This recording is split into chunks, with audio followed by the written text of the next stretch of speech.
শ্যাম্পুর মধ্যে এই জিনিসটি দিয়ে দেখুন আপনার শরীরের 50 বছরের দাগ দূর করে বডি হবে একদম ধবধবে দুধের মতো সাদা। হাত আর পায়ের পুরাতন যত দাগ আছে সারা জীবনের জন্য গায়েব হবে। প্রথমে স্টেপে এখানে নিয়েছি 1 চামচ চালের গুঁড়া। চাল ব্লেন্ডার করে চালনি দিয়ে চেলে স্টোর করে রেখে দিতে পারেন, যখন প্রয়োজন হবে বের করে ব্যবহার করেন। এরপর দিয়েছি 1/2 চামচ মসুর ডালের গুঁড়া। ঘরে তৈরি করা কিন্তু একদম ইজি। মসুর ডাল ব্লেন্ডার করবেন, চালনি দিয়ে চেলে সেটা ব্যবহার করবেন। অল্প একটু দিয়েছি মধু। আপনাদের বাসায় যদি মধু না থাকে স্কিপ করতে পারেন। মধুর পরিবর্তে গোলাপ জল দিতে পারেন। এরপর দিয়েছি 1/2 চামচের মতো নারকেল তেল। চুলে ব্যবহার করা যে কোনো শ্যাম্পু এখানে 1 চামচের মতো ব্যবহার করবেন। পুরোটা শ্যাম্পু দিয়ে স্মুথ একটি পেস্ট তৈরি করতে পারেন। আবার অল্প একটু পানিও এখানে ব্যবহার করতে পারেন। অনেকেই হয়তো বলবেন শ্যাম্পুটা আমি কেন ব্যবহার করছি। আসলে শ্যাম্পু ব্যবহার করলে অনেক বেশি ডিপ ক্লিন হয়। একটা কথা চিন্তা করেন, শ্যাম্পু কেন চুলে ব্যবহার করি? যেন চুল ভালো পরিষ্কার হয়, তেমনি আপনার গায়ের ময়লাও এই শ্যাম্পুতে উঠে আসবে। আপনি চাইলে এই রেমেডিটা ত্বকেও ব্যবহার করতে পারেন। দ্বিতীয় স্টেপটি আরো বেশি কার্যকরী। শ্যাম্পুর পাতাটা কেচি দিয়ে কেটে নিয়েছি। এই শ্যাম্পুর মধ্যে এমন কিছু জিনিস মেশাবো যেগুলো আমাদের বডির জন্য অনেক বেশি উপকারী। প্রথমে দিলাম 1/2 চামচ চিনি। আসলে পরিমাপগুলো নিজেদের প্রয়োজন অনুযায়ী নিতে পারবেন, একটু কম বেশি হলে কোনো সমস্যা নেই। আর দিয়েছি 1/2 চামচের থেকে একটু কম বেসন। কস্তুরী হলুদের গুঁড়া 1/4 চা চামচ। রান্নার হলুদের গুঁড়া দিলে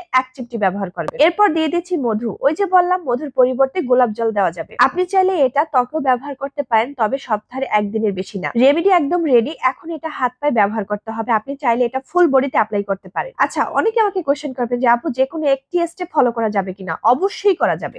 আপনার যখনই যেটা মন চাইবে সেটাই আপনি হাত পায়ে লাগাতে পারবেন, কোনো সমস্যা নেই। তবে একসাথে করলে আরো বেশি ভালো রেজাল্ট পাবেন। একদম প্রথমে যে রেমেডিটি তৈরি করেছি সেটাই কিন্তু এখন লাগানো হচ্ছে। একটু পরে বুঝতে পারবেন কতটা ফর্সা হয়ে যায় এবং ইনস্ট্যান্ট আপনারা 3 থেকে 4 শেড ব্রাইট পাবেন। কিন্তু এখানে কথা আছে, ভালো করে মাসাজ করতে হবে। যারা পার্লারে পেডিকিউর ম্যানিকিউর করেন তারা জানেন কত ধৈর্য ধরে অনেক সময় নিয়ে মাসাজ করা হয়। 5-6 মিনিট ভালো করে আলতো করে মাসাজ করবেন। এরপর নরমাল পানি দিয়ে বা কুসুম গরম পানি দিয়ে ওয়াশ করে ফেলবেন। হালকা কুসুম গরম পানির মধ্যে পাটা যদি 5 মিনিট ভিজিয়ে রাখা হয় তাহলে কিন্তু আরো অনেক বেশি ফল পাবেন। পরিষ্কার পানি দিয়ে ভালো করে ক্লিন করে চলে যাচ্ছি পরবর্তী স্টেপে। শ্যাম্পুর মধ্যে বেশ কয়েকটি জিনিস মিশিয়েছি, তাই না? তো আপনারা চাইলে আরো কিছু অ্যাড করতে পারেন, যেমন চন্দনের গুঁড়া বা মুলতানি মাটি। আমি সহজভাবে দেখানোর চেষ্টা করেছি যাতে সবাই অ্যাপ্লাই করতে পারে। এখন আমি পায়ে এটা ভালো করে লাগিয়ে নেব।